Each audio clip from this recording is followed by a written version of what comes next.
Hi hello नमस्ते, मेरा नाम है सुमित और आज हम इस वीडियो के अंदर बात कर रहे होंगे। यार टारगेट यही है, तो काफ़ी अच्छे से काफ़ी मेहनत करने के बाद 3-4 घंटे लगा करके I have prepared this PPT. पूरी पीपीटी एक्सप्लेन करने वाला हूँ, जहाँ पे हम बहुत सारी चीज़ें कवर अप कर रहे होंगे। ठीक है, तो बिना टाइम वेस्ट किए चलो वीडियो को शुरू करते हैं। Let me start with it. Right, photos वोटोज लगा रखी है just to tell you that कि how why it is very much important कि हम always we should be preparing for a hard goal, right? तो शुरू करते हैं। क्या इंट्रोडक्शन, बेसिकली कौन कौन से ऐसे पॉइंट्स हैं जो कि हम डिस्कस करने वाले हैं सेगमेंट में, राइट? कौन कौन से ऐसे पॉइंट्स हैं जो कि हम डिस्कस करने वाले हैं। तो सबसे पहला पॉइंट जो हमारे पास में आता है वो है इम्पैक्ट ऑफ हाई कॉम्पिटिशन। क्या इम्पैक्ट होने वाला है यार हाई कॉम्पिटिशन होने का। About 30.5 lakh students are going to appear in this particular examination, JEE Mains के 2025 के अटेम्प्ट में। और ये सच में जनवरी अटेम्प्ट के हिसाब से तो काफ़ी ज़्यादा स्टूडेंट्स हैं, राइट? जनवरी वर्सेस अप्रैल अटेम्प्ट में क्या डिफरेंस होता है ना? जनवरी वर्सेस अप्रैल अटेम्प्ट में क्या डिफरेंस होता है, मार्क्स वर्सेस परसेंटाइल बताने वाला हूँ आपको JEE Mains जनवरी अटेम्प्ट 2025 के बारे में के लिए। And why January attempt is the best attempt, right? कुछ और पॉइंट्स के बारे में बात कर लेते हैं, like the JEE Mains, we all know that JEE Mains is around the corner and this is your moment to prove your hard work, dedication and focus. The road to success isn't easy, but आपने 2 साल की preparation आप करके यहाँ पर आए हो, तो you are just about to end। और अभी motivation demotivation is not the part of your entire preparation। अब नहीं होना चाहिए। अब बस 30 दिन बचे हों, 30 दिन में नहीं बचे होंगे शायद, 26 days are left, so work really hard। शुरू करते हैं। Now coming on to the point of that, what is the impact of high competition? ठीक है, क्या impact होने वाला है यार high competition का, मैं बताता हूँ। The impact of high competition, हमें पता है कि 13.5 lakh students are going to appear in this particular examination. और अगर मैं बात करूँ हाई कट ऑफ की, तो कट ऑफ भी काफ़ी ज़्यादा हाई होने वाला है, राइट? तो कट ऑफ भी काफ़ी ज़्यादा हाई होने वाला है। अगर मैं बात करता हूँ तो देखो, higher cut off, right? Increased competition could result in higher cut off, making it tougher to secure a desired rank and knowledge. My dear friend, अगर 13.5 लाख स्टूडेंट्स अपीयर हो रहे हैं, तो आपकी अगर 99 परसेंटाइल आते हैं, तो you are going to secure around 13.5 thousand rank. But इस साल इन 2025 अप्रोक्सीमेटली 15.5 लाख स्टूडेंट बैठने वाले हैं। तो आप ये भूल जाओ कि आपकी 99 परसेंटाइल लाने के बाद आपकी 10,000 रैंक आ रही होगी। वो टाइम गया, आज से 2-3 साल पहले आती थी 99 परसेंटाइल पे 10,000 रैंक, अब नहीं आ सकती। स्ट्रेस इंक्रीज हो जाएगा यार, और बहुत टफ हो जाएगा आपके लिए 99 प्लस परसेंटाइल सिक्योर करना और हायर रैंक्स को सिक्योर करना, क्योंकि नंबर ऑफ स्टूडेंट्स बहुत ज़्यादा है ना। बात करते हैं जनवरी वर्सेस अप्रैल अटेम्प्ट में क्या डिफरेंस हो सकता है। तो यार देखो, समझने की कोशिश करो कि जनवरी अटेम्प्ट और अप्रैल अटेम्प्ट में क्या डिफरेंस है। पहली चीज़ देखो यार, जनवरी आपका अभी बेसिकली क्या है ना, स्टूडेंट अंडर प्रिपेयर्ड है। और अगर स्टूडेंट अंडर प्रिपेयर्ड हैं, तो कहीं ना कहीं आपको ये चीज़ समझ में आ रही होगी कि ये एक बेस्ट अटेम्प्ट होगा आपकी लाइफ का, अगर आप JEE मेंस देने जा रहे हो। बिकॉज अगर अभी 35 लाख स्टूडेंट्स हमारे पास में अपीयर हो रखे हैं, तो नेक्स्ट अप्रैल अटेम्प्ट में more than 15 lakh students are going to appear and this is an alarming situation for you all. यार मेहनत करो, ठीक है। तो जनवरी वर्सेस अप्रैल अटेम्प्ट की बात करते हैं। पहली चीज़ यहाँ पे आपको समझना पड़ेगा कि हमारे पास में कंपटीशन जो है कि वो स्लाइटली लोअर होता है जनवरी अटेम्प्ट में as compare to the April attempt, ठीक है। जनवरी अटेम्प्ट में हमारे पास में कंपटीशन कम होता है as compare to the April attempt. And mindset का भी कुछ गेम होता है यार। अगर आपने सोच लिया कि आपके पास में तो कि अगर आपने सोच लिया कि आप जनवरी अटेम्प्ट में ही एक अच्छा मार्क्स लेकर के आने वाले हो, एक अच्छी परसेंटाइल सिक्योर करने वाले हो, तो आप कर लोगे। बट अगर आपने ये सोच लिया कि आप अप्रैल अटेम्प्ट में अच्छा करोगे, तो आप नहीं करने वाले होंगे, क्योंकि आपकी तरह हर एक व्यक्ति यही सोच रहा है इस पर्टिकुलर टाइम में कि अभी नहीं हो पाएगा तो एक अटेम्प्ट और है। बट आपको ये माइंडसेट नहीं लाना है, राइट? नाउ एक और चीज, कुछ चीजें और देखी गई हैं। हम लोगों ने ये देख रखा है कि हमारे पास में जो है कि आपको अगर जैसे आपने जनवरी अटेम्प्ट में पेपर दिया, तो आपको सेम परसेंटाइल के लिए आपको 10 से 15 मार्क्स और लाना पड़ेगा अप्रैल में। मतलब अगर आपकी 170 मार्क्स पे 99 परसेंटाइल बनती है जनवरी अटेम्प्ट में, तो वहीं आपका 200 मार्क्स पे 99 परसेंटाइल बन रही होगी अप्रैल अटेम्प्ट में।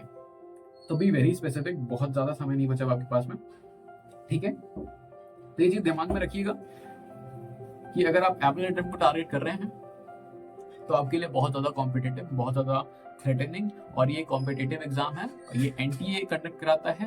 तो एनटीए पे भरोसा आप नहीं कर सकते। पिछले साल आपने नीट में देखा था क्या हुआ था, आपके साथ भी हो सकता है। तो बी प्रिपेयर्ड, बहुत प्रॉब्लम हो सकती है आपको, बिकॉज ये एग्जामिनेशन तो है बट ये कॉम्पिटिशन है। यहाँ ये मैटर नहीं करता कि आप कितनी तेजी से भाग रहे थे, यहाँ ये भी मैटर करता है कि दूसरा व्यक्ति कितनी तेजी से भाग रहा था, राइट। तो ये देखा गया है कि जो जनवरी अटेम्प्ट होता है, तो जनवरी ये देखा गया है कि जो जनवरी अटेम्प्ट होता है उसमें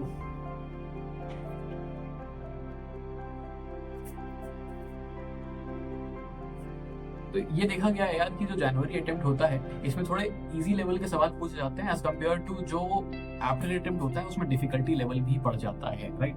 आपको ये चीज पता होनी चाहिए, और कंपटीशन कम होता है यार आपके अप्रैल अटेम्प्ट, ठीक है, आप समझ गए होंगे। बढ़ते हैं कुछ नए पॉइंट पर। अब बात करते हैं यार मार्क्स वर्सेस परसेंटाइल। भैया मार्क्स वर्सेस परसेंटाइल क्या रहने वाली है हमारी मार्क्स वर्सेस परसेंटाइल क्या रहने वाली है। अगर मैं जनवरी अटेम्प्ट को टारगेट कर रहा हूँ तो मैं जनवरी अटेम्प्ट में कितने मार्क्स ले आऊँ कि मेरा एक सेफ स्कोर हो जाए। What is the safe score? Safe score जानना चाहते हो ना, मैं बताता हूँ। बट देखो यार, हम कभी भी मार्क्स वर्सेस परसेंटाइल सिर्फ ऐसे नहीं बता सकते, ये डिपेंड करता है दो फैक्टर पे, ठीक है। ये डिपेंड करता है हमारा मार्क्स वर्सेस परसेंटाइल दो फैक्टर पे।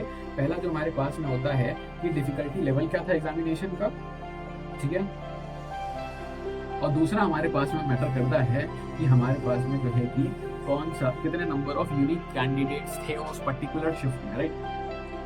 मैं तो समझाना चाहता हूँ, देखो यार हमने ये चीज देखी थी कि जो डिफिकल्टी लेवल था हमारे पास में फिजिक्स 2020 में, आप देखने की कोशिश करो, जो फिजिक्स पूछी जाती थी वो मीडियम लेवल की पूछी जाती थी, केमिस्ट्री आपकी इजी लेवल की आती थी, और मैथमेटिक्स मीडियम टू हार्ड ही चलता रहता था।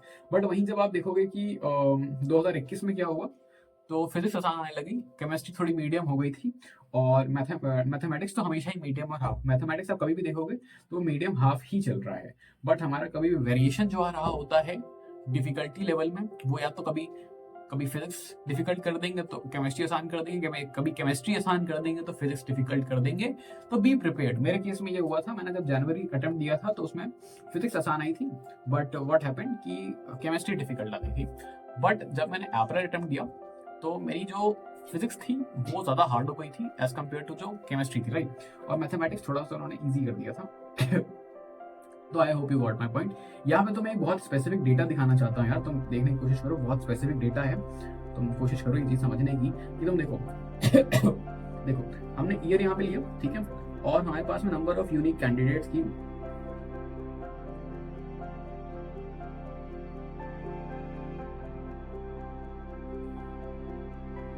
ठीक है, हमने यहाँ पे सॉरी तो यहाँ पे हम देखते हैं ईयर देखा हमने, और हमने यहाँ पे देखा, एक मिनट में थोड़ा सा इसको ठीक कर लेते हैं, थोड़ा सा ठीक कर लेते हैं, और नंबर ऑफ यूनिक कैंडिडेट्स देखा। आप यहाँ पे एक चीज देखने की कोशिश करो, आप यहाँ पे एक चीज देखने की कोशिश करो कि 2020 में जब आप थे तो 2020 में सिर्फ और सिर्फ 10,23,000 स्टूडेंट्स बैठे हुए थे, पेपर दे रहे थे। 2021 में ये बढ़ करके घट करके, क्योंकि कोविड का ईयर था, तो 2022 और 2021 को तो मैं कंसिडर ही नहीं कर रहा हूँ, मैं 2023 की बात करता हूँ। 2023 में 11 लाख बच्चे बैठे, 2024 में 14,15,000 बच्चे बैठे, और 2025 में 16 से 17 लाख बच्चे बैठ रहे होंगे। और ये ट्रैजेक्टरी है, तुम यहाँ से देखो 2.5 लाख बच्चे हर साल बढ़ रहे हैं, 2.5 लाख स्टूडेंट्स जो कि हैं वो अब हर साल बढ़ रहे हैं, हर साल 2.5 लाख स्टूडेंट्स रोज हर ईयर बढ़ रहे हैं। तो इस साल जो आंकड़ा है, इस साल क्या होगा, इस साल most probably 15 to 16 lakh students हमारे अपीयर हो रहे होंगे, और 15 to 16 lakh students are going to appear in this examination. तो बी प्रिपेयर रहना, क्योंकि कुछ भी हो सकता है। ओके चलो बढ़ते हैं। तो मार्क्स वर्सेस परसेंटाइल, भैया मेरा क्या एक सेफ स्कोर होना चाहिए जो मैं टारगेट करूं कि एक अच्छी परसेंटाइल, एक अच्छा मार्क्स मेरे पास में आ जाए। और मैं एक अच्छा कॉलेज सिक्योर कर ले जाऊँ, तो हम बेंचमार्क देखते हैं। ठीक है, हम बेंचमार्क देखते हैं। देखो यार, अगर तुम आज की डेट में अगर आप जनरल कैटेगरी की हो तो 90, सही बताऊं तो 97 परसेंटाइल से नीचे कुछ भी नहीं होने वाला है, राइट। 97 परसेंटाइल से नीचे कुछ भी नहीं होने वाला है। और अगर मैं 97 परसेंटाइल की बात करूंगा तो 157 से 160 मार्क्स अगर आप सिक्योर कर लेते हो जनाब, तो आपकी 97 परसेंटाइल आ रही होगी। अगर आप 98 परसेंटाइल को टारगेट कर रहे हो, 98 परसेंटाइल को टारगेट कर रहे हो, तो आपकी कम से कम जो है कि 170 से 175 मार्क्स होने चाहिए। ठीक है, 170 से 175 मार्क्स होने चाहिए। बट मैं अभी ये कहूंगा, फोकस करो कि तुम्हारी 99 प्लस परसेंटाइल आए, बिकॉज 99 परसेंटाइल एक ऐसी परसेंटाइल है जो कि आपको भारत के किसी भी आईआईटी को छोड़ के किसी भी इंजीनियरिंग कॉलेज में दाखिला दिला सकती है, चाहे वो एनआईटी हो, चाहे वो ट्रिपल आईटी हो। आपको कंप्यूटर साइंस इंजीनियरिंग भी दिला सकती हैं। और माय डियर फ्रेंड, कोशिश रहे आपकी कि आप कंप्यूटर साइंस इंजीनियरिंग ही कर रहे हो, जरूरी होता है, राइट। ओके, अब बात करते हैं। आप देखो, तुमने ये चीज समझ ली ना। और अगर किसी को 99.99 परसेंटाइल पे जाना है तो यार 250 मार्क्स ले आना, आ जाएगी 99.9 परसेंटाइल आ जाएगी, उसके लिए परेशान मत हो रहे। ठीक है, बात करते हैं break down of the final year, कि फाइनल ईयर को हम कैसे ब्रेक डाउन कर रहे होंगे। ठीक है, how we are gonna finalize the final year. तो देखो, इन द लास्ट मंथ हमें कुछ की एरियाज पे फोकस करना चाहिए, राइट। कोशिश करो, ठीक है, क्या कोशिश कर सकते हो, मैं कोशिश करता हूँ, आपको लिख लिख के बताता हूँ। सॉरी यार, थोड़ा सा इंटरफेस अच्छा नहीं लग रहा हो, तो कोशिश करो। सॉरी। सो ब्रेकडाउन हम करने वाले हैं लास्ट फाइनल मंथ का। ठीक है, हमें क्या करना चाहिए, पहले से आप समझने की कोशिश करो। लास्ट मंथ पे हमें फोकस करना चाहिए फॉलोइंग की एरियाज पे। पहला की एरिया हमारे पास में जो है कि पहला हमारे पास में वो ये है कि हमें हाई रिवाइज करना है। तो ब्रेक डाउन करते हैं फाइनल मंथ को। ठीक है, फाइनल मंथ को we are gonna break down. ठीक है, लास्ट मंथ में ऐसा क्या करें, कुछ की एरियाज पे काम करना शुरू करो यार, है ना। रिवाइज करो हाई यील्ड टॉपिक्स को, बहुत जो कि इंपॉर्टेंट होते हैं। Focus on the chapters with the highest weightage in the JEE Mains, right. Practice practice practice, ज्यादा से ज्यादा पीवाईक्यूज करो यार, है ना। ज्यादा से ज्यादा पीवाईक्यूज करो, बहुत इंपॉर्टेंट है। रिव्यू करो मिस्टेक्स, कोशिश करो।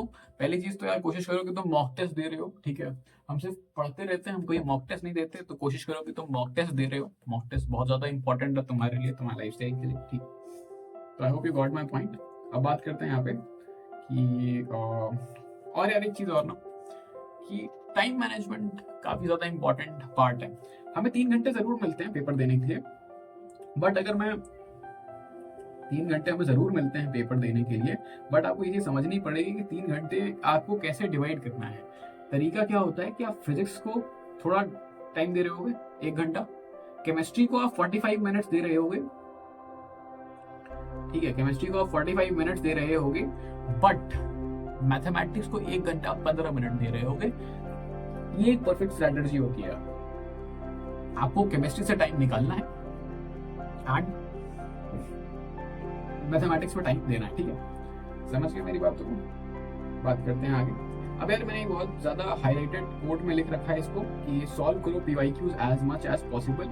याद रखना यार, आपको अगर कोई अच्छी रैंक दिलवा रहा होगा तो वो सिर्फ और सिर्फ प्रीवियस ईयर के क्वेश्चंस हैं, क्योंकि प्रीवियस ईयर क्वेश्चन डिट्टो आ जाते हैं। मैंने खुद ने जेईई मेंस दिया हुआ है, क्रैक किया हुआ है, खुद उस प्रोसेस से जा चुका हूँ, तो मुझे पता है कि क्यों ये जरूरी है कि प्रीवियस ईयर। मैं सबको बोलता हूँ कि यार प्रीवियस ईयर लगाओ, प्रीवियस ईयर लगाओ, बिकॉज प्रीवियस ईयर एक ऐसी चीज है जो कि आपको आईना दिखा रही होती है आपके जेईई के पेपर का, राइट। समझ गए मेरी बात। अब बात करते हैं यार द इफेक्टिव वे, कि इफेक्टिव ऐसे कौन से वेज हो सकते हैं कि हम पढ़ें लास्ट मंथ में। कोशिश करो यार फॉर्मूला शीट्स की। ठीक है, फॉर्मूला शीट बनाओ एक, है ना।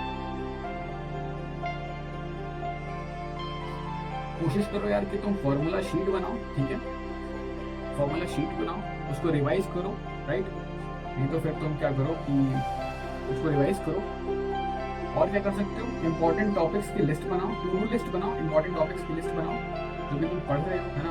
डेली रिविजन करो, डेली रिविजन करो, शॉर्ट सेशन में पढ़ना शुरू करो और अवॉइड करो यार ओवरलोडिंग। ये मत करो कि तुम दिन भर से बैठ के पढ़ रहे हो, तुम थोड़ा थोड़ा ऐसा कर सकते हो कि देखो पढ़ाई तो करनी पड़ेगी, है ना, कम से कम 12 से 13 घंटे की पढ़ाई करनी पड़ेगी रोज, बट एक इफेक्टिव मैनर में। मैं तुम्हें ये नहीं कह रहा कि तुम एक टाइम टेबल बनाओ और तुम उस टाइम टेबल को रिगरसली फॉलो करो। सिर्फ सुबह उठने का और रात में सोने का टाइम टेबल फिक्स होना चाहिए। ये नहीं होना चाहिए कि तुम सुबह उठे, फिर ब्रश किया, फिर खाना खाया, फिर ये करा, फिर ये करा, फिर 1 घंटे से ये करा, फिर 12 बजे से लेकर 1 बजे तक कुछ और करा। ऐसा मत करना, कभी फॉलो नहीं कर पाओगे। सिर्फ 2 चीजें तुम्हारी फिक्स होनी चाहिए, कब सोते हो, कब उठते हो, ये फिक्स होना चाहिए। उसके बाद तुम्हारे पास में एक डेली गोल होना चाहिए जिसे तुम फॉलो कर रहे होगे। तुम्हारे पास में एक डेली सेट ऑफ टारगेट्स होना चाहिए। तुम्हारे पास में लिखा होना चाहिए कि तुम क्या पढ़ने वाले हो, आज के कौन कौन से टॉपिक्स हैं जो तुम कवर करने वाले हो, कितने मॉक टेस्ट देने वाले हो, कैसे अपने आप को एनालाइज करने वाले हो, और लास्ट में एक टू डू लिस्ट बना लेना, एक चेकअप कर लेना अपना कि तुम किस सेंस में क्या तुम आज का गोल अपना कर पाए। और यार कोशिश करो अपने आप को एग्जामिनेशन के स्केड्यूल में ढालने की, राइट। एग्जामिनेशन का स्केड्यूल मेरा मतलब है कि लेकिन एग्जामिनेशन देखो आपका सुबह होता है 9 बजे, तो आप अपने आप को उस अकॉर्डिंगली स्केड्यूलिंग करना शुरू कर दो। अगर आप रात में सोते हो, जागते हो, तो कोशिश करो कि धीरे धीरे थोड़ा थोड़ा कम करता जाऊं और सुबह थोड़ा जल्दी उठता जाओ, right. Okay, coming on to another points like the power of consistency. चलो इसको हम पढ़ लेते हैं, कर लेते हैं। Consistency is the key in the last month. एक बात आप समझ लो कि मैंने यहाँ पे इतना बड़ा सा क्यों लिखा है कि द पावर ऑफ कंसिस्टेंसी मैं क्यों कह रहा हूँ। देखो यार एक चीज तुम समझना कि इस टाइम पे आप में से काफी बच्चे ये होंगे जो 12th के होंगे, वो ये सोच रहे होंगे कि हम आफ्टर इंटर में दे लेंगे, ठीक है। बट यहाँ पर ड्रॉपर्स के लिए एक एज है, क्योंकि पूरा 12th स्टूडेंट लगा हुआ है अपना बोर्ड्स की प्रिपरेशन करने के लिए और उसे जेई भी देना है। बट जो ड्रॉपर स्टूडेंट है उसके लिए एज है, अगर वो इस अटेम्प्ट में बाजी मार लेता है तो फिर उसके लिए आईआईटी अपने द्वार खोल देगी, राइट। बात करते हैं कुछ हमारे पास में कंसिस्टेंसी की केयर होनी चाहिए। देखो even small efforts add up, ठीक है, इवन स्मॉल एफर्ट्स हमारे ऐड अप हो जाते हैं। Stay consistent with your studies and mock test and revision के साथ अपने कंसिस्टेंट रहो, ठीक है। उसके बाद हम बात करते हैं यहाँ पे हमारे पास में जो है कि one focused hour on study is better than multiple hour of distracted learning. एक बात याद रखना है, बहुत अच्छी लाइन लिख रखी है मैंने कि तुम्हारे पास में जो है कि बताता हूं तुम्हें कि तुम्हारे पास में कोशिश ये रहे कि तुम ये मत सोचो कितने घंटे पढ़ रहे हो, तुम ये सोचने की कोशिश करो कि इन घंटों में कितना पढ़ पाए। मतलब अगर तुम 1 घंटे पढ़ रहे हो तो 1 घंटे में कितना पढ़ पाए, इस पे फोकस करो। इस पे मत फोकस करो कि तुम 10 घंटे पढ़े बट तुमने आउटपुट से 1 घंटे का निकाला, कोई मतलब नहीं यार। 2 घंटे बैठ के पढ़ो लेकिन ढंग से पढ़ो, ठीक है। कहने का मतलब यही था मेरा। अब बात करते हैं कुछ और, राइट। एक बात और याद रखना, every expert was first a beginner. तुम्हें लग रहा हो कि तुमसे नहीं हो पाएगा, बट तुम्हारे ही उम्र के बच्चे आईआईटी जेईई एडवांस में रैंक 1 लाएंगे, रैंक 2 लाएंगे, रैंक 3 लाएंगे। आपके ही उम्र के बच्चे जेईई मेंस भी निकालेंगे। तो आप ये मत सोचो कि इन्हें कैसे आ गया। ये कोड बहुत अच्छा है, that every expert was first a beginner, right. I hope you got my point. Final word of motivation कुछ आपके लिए मैं लिख के लाया था, बात करते हैं। देखो है ना, कुछ फाइनल वर्ड ऑफ मोटिवेशन की बात कर लेते हैं। Your journey is a testament to your dedication and hard work. Stay focused, stay calm, believe in your abilities. आपको अभी फोकस्ड रहने की जरूरत है, आपको अपनी एबिलिटीज पे फोकस करने की जरूरत है, आपको अपने आप को ये समझाने की जरूरत है कि आप कर सकते हो। नो मैटर कितनी भी प्रिपरेशन हो, नो मैटर आप किसी भी स्टेज पर हो, बट मैं एंड सेकंड तक एग्जामिनेशन के उस आखिरी मिनट तक लड़ता रहूंगा कि मैं एक अच्छी रैंक, अच्छा कॉलेज सिक्योर करूंगा, क्योंकि मैंने इसमें 2 साल दिए हैं, मैंने अपनी पूरी मेहनत लगाई है और मैं यहाँ से एक अच्छा आउटपुट, एक अच्छा करियर लेके निकलूंगा, एक अच्छा कॉलेज लेके निकलूंगा, ठीक है। I hope you got my point. अब बात करते हैं, ओके सर खत्म हो गया, थैंक यू, सही आ चुकी है, मैं तुम्हें बता दिया जो मैं बताना चाहता था, right. I hope you got my point really, right, because हमने काफ़ी मेहनत करी थी, 3-4 घंटे लगाए थे इस पूरी पीपीटी को प्रिपेयर करने के लिए। तो मेरी बात समझ में आ चुकी होगी। बाकी अगर तुम मुझे इंस्टाग्राम पे फॉलो करना चाहते हो so you can follow me on Instagram, ठीक है, ये मेरा अकाउंट लिखा हुआ है मैंने, आप मुझे फॉलो कर सकते हो इंस्टाग्राम पे। और यार एट लास्ट तुमसे ये बातें कहना चाहता था कि देखो अभी भी बहुत कुछ पॉसिबल है, अभी भी तुम्हारे पास में अच्छा खासा समय है। क्यों कह रहा हूँ ये, मैं अभी तुम्हारी फेज से निकला हूँ, दिसंबर खत्म होने को आ चुका है, जनवरी का फर्स्ट अटेम्प्ट बहुत करीब है। आप में से काफ़ी बच्चे डिमोटिवेटेड होंगे, कुछ ने पढ़ना छोड़ दिया होगा, कुछ फील्ड छोड़ के भाग गए होंगे, जो कि ये सोच रहे होंगे अब हम बोर्ड की प्रिपरेशन करेंगे, अब हम जेईई नहीं दे रहे होंगे। हाँ, तो ऐसे काफ़ी लोग होते हैं जो कि भाग जाते हैं। आपको लग रहा होगा 13.5 लाख स्टूडेंट्स अपीयर हो रहे हैं, बट मैं आपको ये बताना चाहता हूँ ये गोल्डन अपॉर्चुनिटी है आपके लिए। क्यों गोल्डन अपॉर्चुनिटी है? Because it will help you in very aspect, बहुत सारे एस्पेक्ट में हेल्प कर रहा होगा। पहली चीज़, डिफिकल्टी लेवल कम होता है as compare to the April attempt. दूसरी चीज़, हमारे पास में जो स्टूडेंट है वो अंडर प्रिपेयर्ड है, ड्रॉपर्स भी अंडर प्रिपेयर्ड हैं, 12th के स्टूडेंट्स भी अंडर प्रिपेयर्ड हैं। तीसरी चीज़, सबने फॉर्म भर दिया है बट प्रिपेयर्ड कोई नहीं है। चौथी चीज़, अगर आप इस अटेम्प्ट में बाजी मार लेते हो, एक अच्छी परसेंटाइल सिक्योर कर लेते हो, तो आपके लिए बहुत बेनिफिट होगा। बिकॉज आपके पास में फिर फरवरी, मार्च, अप्रैल, मई, आपको ये पूरे 4 महीने मिल जाएंगे सिर्फ आपको अपने जेईई एडवांस की तैयारी करने में, जो कि आपको एक बहुत अच्छा रिजल्ट सिक्योर करके दे रहे होंगे आपके आई